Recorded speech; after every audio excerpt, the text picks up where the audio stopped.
출애굽기 1장 5절에서 8절입니다. 말론과 기럨 두 사람이 다 죽고 그 여인은 두 아들과 남편의 뒤에 남았더라. 그 여인이 모압 지방에서 여호와께서 자기 백성을 돌보시자 그들에게 양식을 주셨다 함을 듣고 이에 두 며느리와 함께 일어나 모압 지방에서 돌아오려 하여 있던 곳에서 나오고 두 며느리도 그와 함께하여 유다 땅으로 돌아오려고 길을 가다가 나오미가 두 며느리에게 이르되 너희는 각기 너희 어머니의 집으로 돌아가라. 너희가 죽은 자들과 나를 선대한 것 같이 여호와께서 너희를 선대하시기를 원하며. 아멘. 자, 5절에 보니까 말론과 기럨인데 이 사람들이 아들인데 말론과 기럨 중에 큰아들이 기럨이라고 말씀을 드렸습니다. 오히려 작은 아들이 말론입니다. 그런데 기럨의 뜻은 낭비하다. 왜냐하면 얘가 태어났을 때 딱 봐도 너무 약하니까, 얘가 연약하다 보니까 얘를 키운 데는 당연히 물질도 들어가고 정성도 들어가는데 잘 키워도 뭔가 성인으로서 어떤 기능을 발휘하지 못할 것 같으니까 얘는 키워봤자 낭비일 것 같다 해가지고 큰아들 이름이 낭비라고 지었다라는 거죠. 여러분 중에 혹시 성함이 낭비씨 있으세요? 낭비씨? 아니, 아무리 그래도 그렇지 부모님이 이름을 낭비로 적겠습니까? 여러분 이름을. 그렇죠? 그러니까 여러분들은 성경의 인물보다 훨씬 잘났다라고 믿으시면 틀림없이 맞습니다. 아멘? 말론은 뭐냐? 말론이 둘째입니다. 그런데 말론은 첫째가 너무 약한 애가 나왔으니까 쉽게 말하면 학원비, 예방접종비, 병원비 해가지고 애를 키워봤자 사회적으로 직업을 못 가질 정도 애가 나왔다는 거예요. 첫째 애가. 그러니까 부모님 볼 때는 얘 키워봤자 돈 들여봤자 낭비다 해서 낭비. 그런데 여러분들은 이름이 낭비가 아니니까 훨씬 낫다. 그러니까 출발점 자체가 훨씬 낫다. 이제 그렇게 우리가 이제 영적인 어떤 자부심을 가지세요. 그런데 둘째는 기대를 하고 난 거죠. 둘째는 좀 건강한 남자가 나와가지고 형이 좀 이게 시원찮으니까 둘째가 건장한 남자가 와서 농사도 좀 하고 장사도 좀 하고 집안일도 도와주고 이런 애가 나오기를 간절히 바랬는데 둘째가 태어난 걸 보니까 더한 애가 나왔습니다. 더 심한 애가. 그래가지고 둘째가 말론인데 말론이란 이름 뜻은 병자입니다. 병자. 얘는 완전히 병자로 태어났어. 낭비 정도가 아니야. 얘는 평생 부모가 병치레를 해줘야 되게 생겼어. 이런 애가 나왔습니다. 그런데 기럨이 첫째 아들이니까 성경은 당연히 기럨과 말론 이런 식으로 기록이 돼야 됩니다. 첫째가 항상 앞이거든요. 그런데 룻기를 보면은 항상 말론과 기럨 이렇게 나옵니다. 죽을 때도 말론과 기럨 두 사람이 죽었다 이렇게 이 사람들의 인생을 정리를 해버리잖아요. 왜 그러냐? 말론이 아주 잘한 게 있는데 잘한 게 예를 들어서 말론은 병자, 형 기럨은 낭비. 낭비보다 내가 조금 뭐 잘하는 게 예를 들어서 농사를 잘한다든지 몸은 아프더라도 머리가 좋아가지고 계산이라도 좀 잘해서 부모를 도왔다든지 그런 게 아니고 아내를 얻었는데 아내가 룻인데 말론이 죽으면서 즉 남편이 죽으면서 내 아내가 미망인이 된 거죠. 미망인이 되면서 재혼을 했는데 보아스라는 사람이랑 결혼하고 둘 사이에 아기가 나옵니다. 아들이 나오는데 그 아들이 계속 후손이 가다가 예수님이 나온다는 거죠.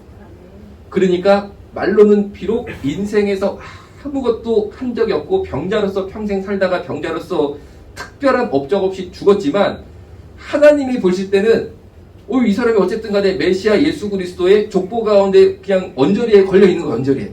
그렇다고 내가 애를 낳은 것도 아닙니다. 내가 죽고 내 아내가 재혼을 했는데 그 줄기에서 나왔어도 어쨌든 나도 포함이 되잖아요. 그러니까 하나님께서는 그를 귀하게 보시고 말론이 항상 앞입니다. 여기서 저는 어떤 걸 느끼냐면요. 어떤 분들이 이렇게 말씀하세요. 왜 이렇게 다른 죄도 많은데 동성애만 가지고 그러냐 교회에서. 이런 얘기 들어보셨어요? 그렇게 말합니다. 왜 이렇게 동성애만 반대하느냐. 그런데 여러분 절대 그렇지 않습니다. 일단 저부터 말씀을 드려보면요. 말론과 기럨인 것처럼 저는 생각을 합니다. 무슨 말이냐면요. 동성애는 분명히 죄입니다. 아멘? 죄가 아닌 줄로 믿으신 분만 아멘 해보셨죠. 따로 남아가지고 우리 열심히 그분에서 기도를 해야 됩니다. 동성애는 분명히 죄입니다. 이거는요. 그럼 왜 죄냐? 일로 들어가는 거죠. 이유가 있습니다. 물론 동성애가 현대 한국 사회의 법 체계 안에서 사회적인 법이죠. 사회적인 법이라는 용어에서는 죄가 아닙니다. 왜? 동성애를 한다고 벌금을 물리거나 감옥에 보내지 않잖아요. 그렇죠? 어떻게 알아? 해보셨어? 어떻게 알아? 자, 한번 생각해 보세요. 간단히 생각해 보세요. 내가 동성애자 하더라도, 동성애를 한다 하더라도, 동성애 클럽을 다닌다고 해도 경찰이 잡아가지 않잖아요. 왜? 한국 사회는 동성애가 합법입니다. 그러니까 사회적인 법의 용어에 따르면 동성애가 죄가 아닌 거죠. 그런데 내가 사람을 때리면 폭행죄로 바로 사회적인 의미의 죄가 됩니다. 그러면 성경이 동성애를 죄라고 말하는 것은 사회적인 의미의 죄랑은 전혀 다른 용어라는 거예요. 이게 중요합니다. 이게 중요합니다. 무슨 말이냐? 성경이 말하는 죄는 하말티아라는 단어인데 이 단어는 어떤 말이냐면은 관역에서 벗어났다라는 뜻이에요. 관역에서 벗어났다. 어떤 말이라고요? 관역에서 벗어났다. 무슨 말이냐면요. 궁수가 활을 쫙 땡겨서 관역을 딱 보고 팍 쏩니다. 그러면은 관역에 빡 하고 맞아야 되잖아요. 그렇죠? 그런데 딱 쐈는데 관역을 벗어나 버립니다. 화살이 저 멀리 날아가 버려. 관역에 딱 명중을 못 시키고. 이거를 죄라고 했어요. 죄. 무슨 말이냐면요. 하나님의 뜻이 있어요. 하나님의 뜻이. 하나님의 뜻이라는 관역이 있습니다. 거기에 딱딱 들어가는 게 죄가 아니고 하나님의 뜻 밖으로 벌어지는 일을 죄라고 성경은 말씀하고 있다는 거죠. 그러면 보세요. 동성애가 왜 성경에서 죄라고 말을 하느냐. 사회적인 죄랑은 다른 개념이라고 그랬어요. 동성애가 하나님의 뜻 가운데 있습니까? 간단히 생각해도 그건 아닌 거는 알겠잖아요. 그렇죠? 어떻게 합니까? 성경을 보면 동성애를 죄라고 그랬는데 가증 여긴다고 그러셨는데 그럼 당연히 동성애는 하나님의 뜻 가운데 있는 것은 아니라는 거죠. 그러니까 하나님의 뜻 밖에 있다. 즉 활을 쐈는데 관역 밖으로 활이 날아간 게 동성애라는 거예요. 그 안으로 들어가지 못한다는 거예요. 그래서 동성애는 죄다라고 기독교인들이 말을 한다는 것입니다. 기독교인이 말하는 동성애가 죄다라는 것은 동성애는 하나님의 뜻에 맞지 않는다 이런 뜻이에요. 그런데 동성애가 하나님의 뜻이 맞지 않는다라고 제가 이렇게 얘기를 하면 유튜브를 통해서 혹은 방송을 통해 나갈 수 있잖아요. 그러면 동성애자들이 그거를 보고 아니 동성애를 왜 성경적 의미 죄라고 그래? 왜 하나님의 뜻 밖에 있다라고 그래? 나 기분 나쁜데? 해가지고 차별금지법으로 저를 법정에 세웁니다. 그러면 제가 징벌적 손해배상이라고 최소 500만 원을 물어주는 거예요. 500만 원을. 아니 기독교인이 하나님의 뜻에 대해서 말했는데 내가 왜 사회법정에 가서 돈을 내야 돼? 이런 게 어딨어? 그러니까 동성애를 막는다는 거는요. 사실은 우리가 동성애자를 일일이 쫓아다니면서 동성애 못하게 막을 수 있는 방법은 없습니다. 왜? 누가 동성애자인지 모르고. 그렇죠? 그리고 무슨 수로 우리가 쫓아다닙니까? 무슨 수로. 생업이 있는 사람들이. 다만 동성애를 막는다는 지금 대한민국의 이 시대의 쟁점이 뭐냐면요. 이런 당신이 제가 차별당하는 소위 차별금지법을 막아야겠다는 거예요. 그래가지고 우리가 야 차별금지법 막아야 된다. 우리가 어떻게 성경에 대해서 하나님께서 얘기하는데 아니 그걸 가지고 나한테 무조건 500만 원 징벌적 손해배상을 하라고 그러자. 이건 말도 안 된다. 그리고 동성애가 에이즈 감염에 주된 경로인데 거기에 대해서 말을 한다고 내가 왜 500만 원을 무조건 내야 되냐? 말할 때마다 이거는 안 되겠다. 라는 게 당연하다고 여러분도 믿으시면 아멘. 아멘. 그러니까 우리가 동성애 문제를 말을 하는 겁니다. 이 법을 막으려고. 그럼 이 법을 누가 들고 나왔습니까? 동성애 단체가 일부 정치인과 결합해서 이 법을 들고 사실은 한국교회와 복음과 하나님의 진리를 파괴할 생각으로 밀고 들어오는 거죠. 옛날에 북한 인민군대가 김일성의 지휘하에 38선을 찢고 밀고 대한민국으로 들어온 것처럼 그런 시대가 열렸다는 거죠. 그러면 생각해보세요. 38선이 찢기고 북한 인민군이 탱크를 앞세워서 소련제 탱크를 앞서서 무지막지하게 밀고 들어오는데 우리는 그날 아무 준비가 못했습니다. 6월 25일 날이 주일이었습니다. 그때 또 군인들이 휴가를 가는 날이었습니다. 그 전까지 경계태세를 쭉 하다가 이제 시간이 지나니까 야 우리 대한민국 군인들도 휴가 한번 가야 되는 거 아니야? 해가지고 휴가를 왕창 보내줬다는 거예요. 그날 그거를 노리고 또 들어온 겁니다. 경계가 약해진 걸 틈을 타가지고 그렇게 들어왔습니다. 그러면 우리가 야 우리는 인민군을 사랑해야 돼.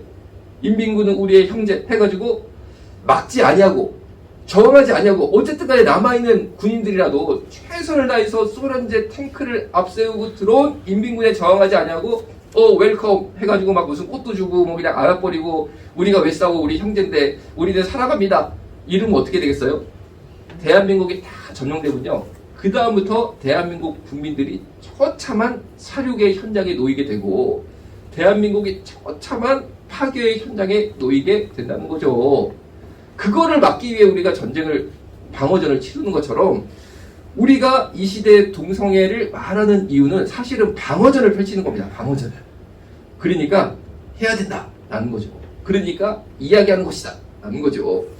그런데 저는 이런 어떤 이제 공의적인 사명 그 속에는 어떤 생각을 하냐면요. 개인적으로 보면 어떤 동성애자가 있다고 생각을 해봅시다.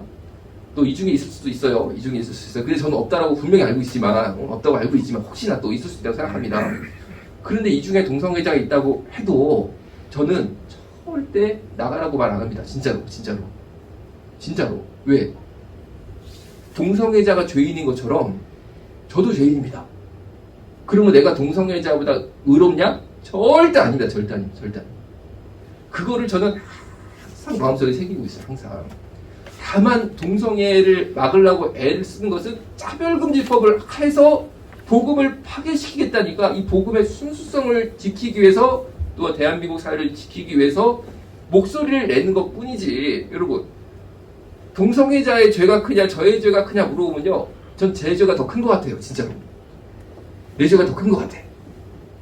나는 그분들이 저보다 더 죄인이라고 생각 안 하거든요. 반대로 제가 그분들보다 더 의인이라고 생각 안 하거든요. 똑같은 죄인인데 누가 누구를 뭐라 그럽니까? 여러분 하나님이 보실 때는요. 우리가 비행기만 타고 올라가도요. 밑에 사람들 갔다 보면요. 비슷비슷해 봅니다. 별로 달라 보이지 않습니다. 저는 그런 거라고 생각을 합니다. 그러니까 우리가 이런 죄인이라는 자기인식 속에 볼 때는 아니 나도 죄인, 그분도 죄인.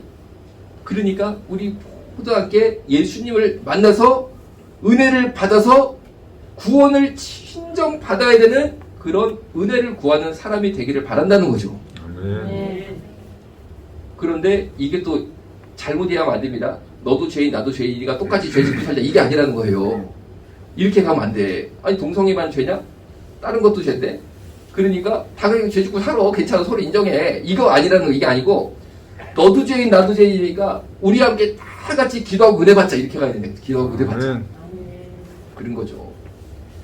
그런데 이렇게 생각합니다. 그 다음 얘기가 이제 중요한 거예요. 말론과 기론이라고 하는 것처럼 말론은 병자니까 더 심한 자, 기론은 낭비니까 병자보다는 조금 나은 자입니다.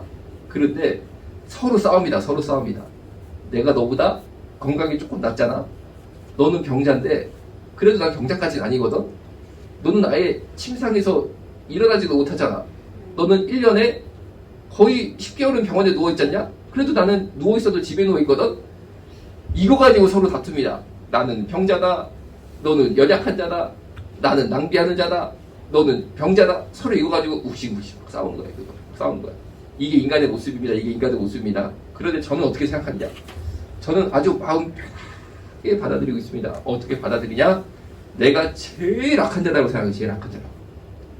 만약에 누가 병자고 누가 낭비냐 라고 물어보면 제가 병자입니다 라고 저는 답을 합니다. 지금도 제가 고백을 할게요. 제가 병자입니다 라고 고백을 합니다. 그런데 그 다음이 있습니다. 그 다음이 뭐냐? 저는 제일 연약하고 죄인이고 병자 같은 자지만 나는 무조건 예수님 언저리라도 붙어있으랍니다. 나는 무조건 예수님 언저리라도 붙어있으랍니다. 오늘 본문을 보니까 말론이 기룡보다 심했거든요. 상태가 안 좋았거든요. 그래도 예수님 족보 언저리에 어떻게 끝이라도 우연하게 그냥 걸려 들어왔단 말이에요. 우연하게. 본인의 의지와 상관없이 우연찮게 그냥 하나 딱 얻어 걸렸단 말이에요. 내가 아내를 얻었는데 내가 일찍 병 때문에 죽어버렸습니다. 그러니까 이 아내가 재혼을 했는데 재혼해가지고 아들을 낳다가 다윗 또 낳고 다윗이 또 아들을 낳고 아들 낳다가 예수님이 나오고 그래가지고 우연찮게 내가 예수님의 족보에 얻어 걸려들었어. 나는 그 사람이 난 것 같아. 진짜로. 영화섭이라는 사람이 얼마나 죄인이고 얼마나 연약하고 얼마나 부족한 사람인데 그러니까 내가 남을 손가락질할 이유가 없으니까 저 사람 연약한 게 보여요? 저 사람 부족하고 뭐 조금 뭐 이렇게 저 사람 낭비다.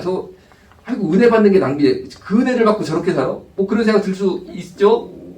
나는 병자야. 나부터 병자라고 나부터. 여기 선 영화설에서는 병자야. 그런데 저는요 어떻게든지 예수님한테 끝 언저리라도 얻어 걸리려고 애를 씁니다. 나름대로. 하여튼 그 귀탱이 어떻게 내가 우연찮게라도 얻어 걸리려고 그렇게 노력하는 거야. 그렇게 노력을 하는 거예요. 노력하는 거예요. 예수님 내가 뭐가 있다고 내가 예수님 앞에 떳떳해. 내가 뭐가 있다고 다른 사람보다 너보다 그래도 내가 낫지 않냐. 이런 생각을 내가 왜 가져? 그러니까 여러분 제가 예배 전에 여기서 기도하는 게 왜 기도하겠습니까? 내가 의롭고 잘났으면 기도할 이유가 없지. 그냥 딱 쓰면은 막 신령해가지고 막 나와야지. 근데 그렇지 않거든. 어떻게든지 기도해가지고 은혜를 받아야지 쓸 수 있는 자리거든, 이 자리가. 왜? 내가 죄인이니까. 내가 의인이 아니니까. 내가 여러분들보다 훨씬 죄인이니까. 그런데 하나님이 이 자리를 세워주셨으니까. 그러면 어떻게? 기도해야지. 그렇잖아요?